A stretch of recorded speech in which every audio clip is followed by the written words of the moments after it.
প্রিয় শিক্ষার্থীরা, এই ভিডিওটার আগে আমি আরেকটা ভিডিও দিয়েছিলাম যেখানে আমি তোমাদের প্রতিটি অধ্যায় থেকে অ্যাভারেজে 5টি করে প্রশ্ন দিয়েছিলাম এবং বলেছিলাম যে এই 5টি প্রশ্ন করলে তোমরা টেস্টে অ্যাটলিস্ট ফেল করবা না, 20, 30, 40 এরকম মার্ক তোমরা ওই 5টা সৃজনশীল করেই কমন পেয়ে যাইতে পারো। আর ওভারঅল চ্যাপ্টারটার উপর তুমি যদি বেসিকগুলো বুঝে বুঝে করো তাহলে একটা কনসেপ্ট তোমার ক্লিয়ার হয়ে যাইতো ওই 5টা সৃজনশীল করার মাধ্যমে প্রতিটি অধ্যায়ের। তো কারা কারা ওই 5টা করে সৃজনশীল করেছো, যারা যারা করেছো সবাইকে অনেক বেশি ধন্যবাদ। আর যারা করো নাই, এখন ভিডিওটা দেখো নাই, তারা হচ্ছে এই ভিডিওর কমেন্ট বক্সে পেয়ে যেতে পারো বা তুমি নিজে কমেন্ট করো, আমি তোমাকে রিপ্লাই করে এই ভিডিওতেই তোমাকে আমি সেই ভিডিওটা দিয়ে দিব। এই ভিডিওটা কাদের জন্য? আজকে এই ভিডিওটাতে যে সাজেশনটা আমি দিব সেই সাজেশনটা যদি কোনো আল্লাহর বান্দা বৈশা একদম খাতা নিয়ে সলিউশন না দেখে নিজে নিজে শেষ করে ফেলতে পারবে, সে এসএসসি 2025 যে পরীক্ষাটা হবে তোমাদের, তাতে 90+ মার্ক পাবে, সেটা নিশ্চয়তা আমি তোমাকে দিচ্ছি।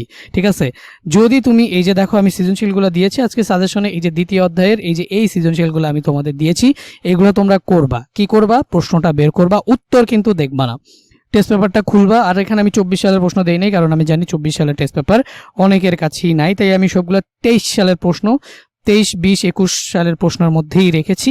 তো তোমরা জাস্ট টেস্ট পেপারটা খুলবা, প্রশ্ন অনুযায়ী প্রশ্নটা বের করবা, উত্তরের দিকে তাকাবাও না, তুমি জাস্ট খালি করবা। আর দেখো অনেকগুলো সৃজনশীল তো দিয়েছি, পুরা একদম ইন ডিটেলস করতে যাবা না, জাস্ট বেসিক গুলা। ধরো হচ্ছে এখানে ধরো তোমাকে ত্বরণ বের করতে বলো, জাস্ট ত্বরণের ফর্মুলাটা লিখে A = এই যে V - U/T এটা লিখে জাস্ট মান বসে করে ফেলবো, যত দ্রুত করতে পারো, কারণ অনেকগুলো প্রশ্ন তোমার প্র্যাকটিস করতে হবে, সময় খুব কম। সো বিস্তারিতভাবে একদম লিখে লিখে করতে গিয়ে সময় ওয়েস্ট করবা না। করবা কি, জাস্ট এই সৃজনশীলগুলোকে ধরবা, টেস্ট পেপারটা খুলবা, সেই প্রশ্নটা খুঁজে বের করবা, উত্তর দেখবা না, নিজে নিজে করার ট্রাই করবা। এরকম করে তুমি যদি এই সৃজনশীলটা শেষ করতে পারো, তুমি এরপরে নিজেকে নিজে যাচাই করবা যে কয়টাতে আটকাইতেছো, কয়টাতে আটকাইতেছো না। যদি তুমি না আটকাবেন, সবগুলাই পেরে যাও, তোমাকে আমি লিখিত দিলাম, এটা এমন একটা সাজেশন, এটা যদি কমপ্লিট করো তাহলে তুমি 95+ পেয়ে, 90 পেয়ে, তুমি 90+ পেয়ে, তুমি যদি বহু নির্বাচনীয় তাহলে তুমি পারবা, সৃজনশীল যেহেতু পারো, তাইলে তুমি 90+ পেয়ে তুমি হচ্ছে এসএসসিতে পদার্থবিজ্ঞানে A+ পাবা, এটা নিশ্চয়তা আমি তোমাকে দিচ্ছি।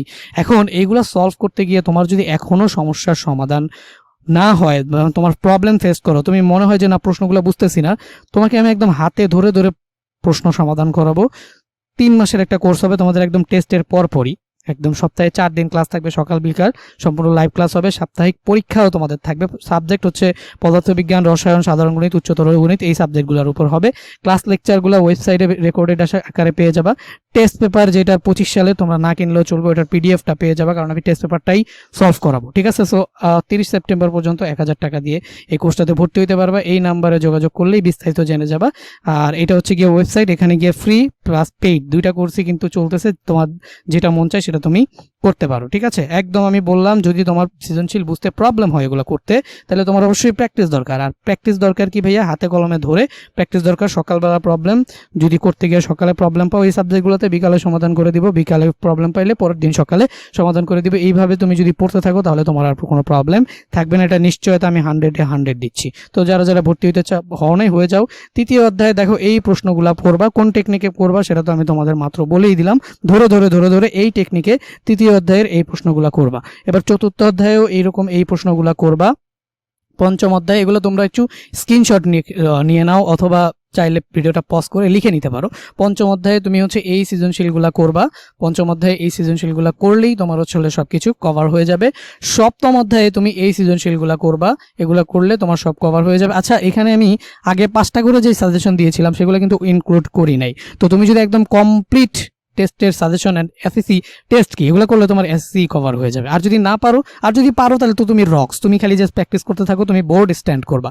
আর যদি তুমি না পারো তাহলে তোমার যত দ্রুত সম্ভব এই সাজেশনের এই সবগুলো প্রশ্ন সমাধান করে ফেলতে হবে, তাহলে দেখবা তুমি একদম 100% 5টা প্রশ্ন কমন পাবে। এই সাজেশনটা আগের যে 5টা করে দিছি সেটা, আর এখন যেটা দিচ্ছে, এই দুইটা যদি কেউ করো, টেস্ট বলো এসএসসি বলো, তোমার প্রিপারেশন শেষ, এখানেই তোমার প্রিপারেশন শেষ। আর তোমার সৃজনশীলে প্যারা খাইতে হবে না, দেখবা তুমি সবই পারবা। ঠিক আছে, খালি বুঝে বুঝে বুঝে বুঝে কনসেপ্টগুলো করতে হবে, না বুঝলে কোর্সে ভর্তিও আমি একদম ধরে ধরে বুঝাই দেবো। ওকে, এখন দেখো অষ্টম অধ্যায়ে তোমরা জাস্ট এই প্রশ্নগুলো করবা, স্ক্রিনশট নিয়ে রাখো বা লিখে রাখো। এই যে ঢাকা বোর্ড 23, ঢাকা বোর্ড 22, তারপর হচ্ছে এই যে সিলেট বোর্ড দেখতেই পাচ্ছ, এখানে আমি লিখে দিচ্ছি। আর ভিডিওটা বড় করলাম না, এই ভিডিওগুলা জাস্ট এইগুলা লিখে রাখো, লিখে লিখে এইগুলাই তোমরা করবা। একদম যতগুলা টাইপ আছে সৃজনশীলের এইগুলা করার মাধ্যমে একটা টাইপও বাকি থাকবে না, সমাধান হয়ে যাবে। যদি টিচাররা কোনো নতুন নতুন টাইপ কই থেকে দিবে ভাই, ঘুরায় ফিরে এগুলাই দিবে, কিন্তু তোমার করতে হবে কি এগুলার একদম কোর কনসেপ্ট থেকে ভেতর থেকে ফিল করে বুঝতে হবে। যদি এগুলা ভেতর থেকে ফিল করে বুঝো তাহলেই তুমি পারবা। একটু খেয়াল করো, পঞ্চম অধ্যায়ের পরে ষষ্ঠ অধ্যায়টা দেই নাই, কারণ ষষ্ঠ অধ্যায় থেকে খুব কমই বোর্ডে প্রশ্ন আসে, আর আসলেও চ্যাপ্টারটা অনেকে পছন্দ করে না, আমার নিজেরও চ্যাপ্টারটা ভালো লাগে না, তো ষষ্ঠ অধ্যায়টা আমি দেই নাই। আর সপ্তম অধ্যায়টা দিছে, এটা খুবই ছোট একটা মজার অধ্যায়, এটা এই প্রশ্নগুলো করলেই হয়ে যাবে। অষ্টম অধ্যায় আলোর প্রতিফলনটাও খুব সহজ একটা অধ্যায়, এই অধ্যায়ের এই প্রশ্নগুলো করলেই হয়ে যাবে। এরপরে দিচ্ছি দেখো নবম অধ্যায়, এই যে Dhaka board, Rajshahi board, Comilla board, এই বোর্ডগুলো দিয়েছি আলোর প্রতিসরণের, এই প্রশ্নগুলো পড়ে নিবা।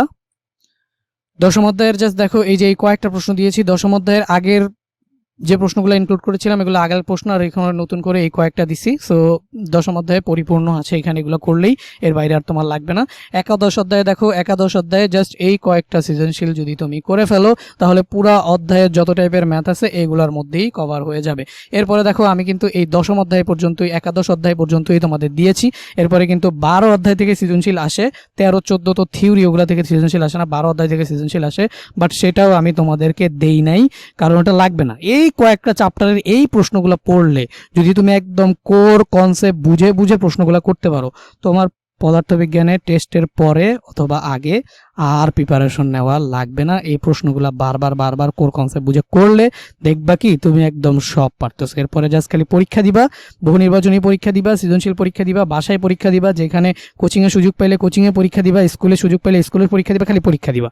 তো এগুলো যারা করে ফেলতেছো তারা বোর্ড স্ট্যান্ড করবা। অলরেডি যারা পারো উইদাউট কোনো সাহায্য ছাড়া যদি এই প্রশ্নগুলো সমাধান করতে পারো তুমি বোর্ড স্ট্যান্ড করবা। আর যারা পারো না তাদেরকে যত দ্রুত সম্ভব এগুলো শেষ করে ফেললেই তোমার অধ্যায়ের যত ধরনের কনসেপ্ট আছে সবগুলা ক্লিয়ার হয়ে যাবে, অ্যান্ড তুমিও কিন্তু 90+ পেয়ে A+ পাইতে পারো। তো যত দ্রুত সম্ভব এগুলো সমাধান করে ফেলো। আর যদি সমাধান করার জন্য একদম ভালো মেন্টর না পাও তাহলে আমার কোর্সে জয়েন হও। পরবর্তীতে দেখা হবে নতুন কোনো ভিডিওতে, ততদিন পর্যন্ত আল্লাহ হাফেজ।